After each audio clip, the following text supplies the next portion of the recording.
Greater Sylhet development and welfare council সংক্ষেপে GSC Scotland রিজিয়নে BGM অনুষ্ঠিত হবে আগামী 27 এপ্রিল। বিজিএমকে কেন্দ্র করে নতুন কমিটি গঠনকল্পে 6 এপ্রিল এডেনবরার স্থানীয় পতাকা রেস্টুরেন্টে নির্বাচিত ইলেকশন কমিশনারের কাছে মনোনয়নপত্র দাখিল করেন প্রার্থীরা। এ সময় আহমদ আলী জুবু, আতাউর রহমান এবং আবুল কালাম আজাদ প্যানেল 35 সদস্যের একটি কমিটি জমা দেন।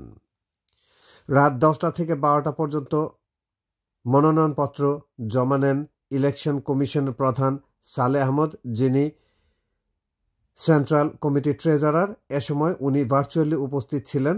তাছাড়া নির্বাচন কমিশনার হিসেবে উপস্থিত ছিলেন আলহাজ নুনু মিয়া, আব্দুল আজিজ বেলাল। নির্ধারিত এই সময়ের মধ্যে প্রতিদ্বন্দ্বিতার জন্য অন্য কেউ আর কোনো প্যানেল জমা দেননি। উপস্থিত সুধীজনেরা সংগঠনের উত্তর সাফল্য কামনা করেন।